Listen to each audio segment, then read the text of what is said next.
What's going on, Arizona sports fan family? Appreciate you guys for stopping in. Week 1 of the preseason has come and gone. Next week, we are looking into playing the Ravens. Going into week 2 of the preseason, there was a lot of things that we ended up learning after this game. Let's dive right into it, ladies and gentlemen. Roll that intro. Alright everybody, welcome back in. If you have not yet already, subscribe to the AZ Sports Fan on YouTube. We are on the road to 10K. Smack that like on this video and let's just kind of move on and let's talk about the biggest topic that we all want to talk about. Now, I know there's a lot of fans out there that don't like preseason. I don't know what it is about this year, but it feels special. Maybe because we have a lot of young players, rookies, as well as, year 2 players that we're really curious to figure out how they're going to develop. And I don't know, maybe I just miss football. That's probably what it is. But the grand scheme of things, I feel like there's a few things that we learned after this preseason game for the Arizona Cardinals. Now, when I'm looking at a preseason game, just really depending on what game I'm looking at, I'm really focusing on specific quarters. For this first game, it was quarter 1 and quarter 2. Now, there was a lot of good stuff that's happened between quarter 3 and quarter 4, don't get me wrong, but I guess the biggest thing that kind of really comes out to me, at least in quarter 4, is that Kyler Murray is now helping with play calling, and I think that's going to be something he's going to take on going into the 2022 season. Now, there's a lot of great things that happened in this preseason. If you don't know this already, I'm just going to do a real quick recap. Greg Dortch is who we thought he was, an absolute stud. Jonathan Ward, 2 touchdowns yesterday, and just overall did very, very well when he got his opportunity. Now, Eno Benjamin, I've been raving and, jumping on a soapbox for, but he just really didn't get a lot of opportunity yesterday, but I have all the faith in the world that he will be the number 2 moving forward. I did see some flashes from Victor Bolden Jr. Super exciting player overall, comes from the USFL. Another player I want to talk about real quick is just Victor Dimikichi. Just looked really good overall. Maybe he might be that player on the edge that might shine for the Arizona Cardinals. But for this video specifically, I want to focus a little bit more, and I don't want to say the negatives, but things we kind of need to look out for more than anything. And the biggest things that I've seen was the fact that Zaven Collins and Marco Wilson had a good amount of playing time yesterday, which was obviously on Friday for our preseason game. Now, we also did see some Will Hernandez. I was actually pretty, impressed with what he has done. Now, granted, he was playing against second stringers and third stringers, so I'm not going to put my hat too much onto it, but I think he did very well for the first preseason game. But let's focus on Marco Wilson and Zaven Collins. Now, I think we've all been talking about the cornerback role for this Arizona Cardinals team moving into the 2022 season, and we're all pretty worried about who's going to be the cornerback number 2, right?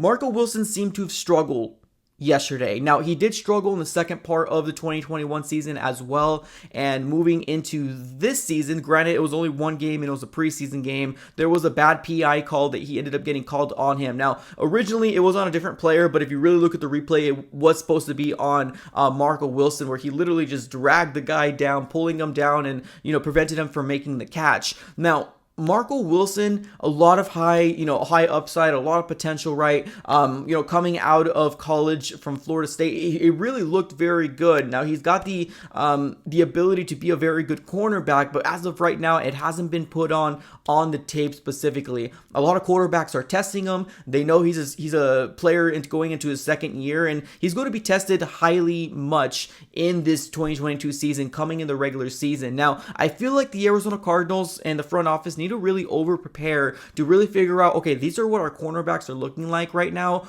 What are we going to do? Obviously, Byron Murphy didn't have a good, chunk of time, or he didn't have any time yesterday. He actually didn't play. So he's primarily a slot cornerback. So being that Marco Wilson's going to be one of the outside cornerbacks, we just really got to take a look at the roster and really figure out what we're going to do. Now, Josh Jackson did have some flashes here and there, but he is playing third stringer, second stringer, so I'm not going to put my hat too much on Josh Jackson. So I think we really need to take a look either into a trade, or we need to take a look into the free agency market to see who's available for the Arizona Cardinals to pick up. And now another position that I want to talk about is going to be Zaven Collins' position. Now, when we drafted him, Steve Keim ended up saying that he's supposed to be the Mike linebacker, position. I really do feel like he actually made that statement because a lot of people were pissed off that we went back-to-back linebackers. So I think he was trying to put the fire out.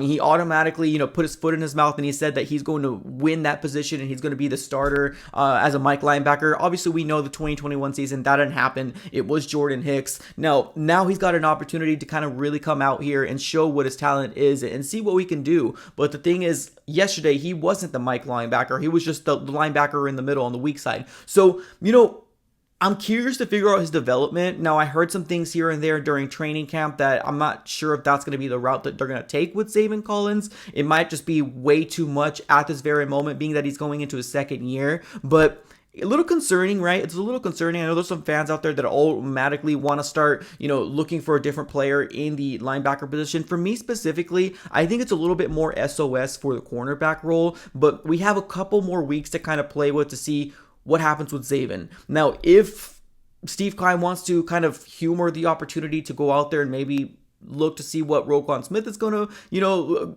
go after or what they're asking for in Chicago, then I wouldn't be mad at that. But I think the biggest position that we need to look for right now is cornerback, and we can take a look to see what happens with Zaven Collins. He does need to have more opportunity. If he doesn't play in the second or the third preseason game, I would be absolutely shocked because I think he needs the reps. One of the biggest things that you need in terms of being in that position is that you need to have the real-time reps. You need to have the NFL reps. You can practice for days. You can be on drills for days. But the grand scheme of things is if you don't have that type of experience, it's really hard to kind of wrap your mind on how fast this game really goes. Now, it looks really fast for the people viewing on TV or viewing from the stands. It's a lot faster when you're actually playing in the game. It's instincts. It's the ability to make something in a quarter of a second, like make a move in a quarter of a second. So it's a lot to kind of put on a second year player. Now, honestly, a lot of people looking at this player coming out of the first round, they're saying, well, that's why he was, drafted so high, right? That's one of the things where I was a little curious. Like when we drafted him, I wasn't a big fan of the pick, but at this very moment, like he's a player of the Arizona Cardinals. We got to support him. We got to see what he can do. Now just give him some time to develop and we can kind of figure out what happens with Zaven. Do we need to go, the Roquan Smith route or can he get better throughout the rest of this preseason? Now, we got preseason week number 2 coming up next week, and then after that is going to be preseason number 3. So that's going to be the extent of it all. I would love for him to get a lot more playing time. He needs it. I do believe he needs it. Now, let me know what you guys are feeling in the comments below, ladies and gentlemen. How are you feeling about post week 1 preseason game in the books? Let me know everything in the comments below. If there's another position that you kind of worried about, let me know in the comments. Appreciate you guys for watching. Thank you so very much, and I'm out.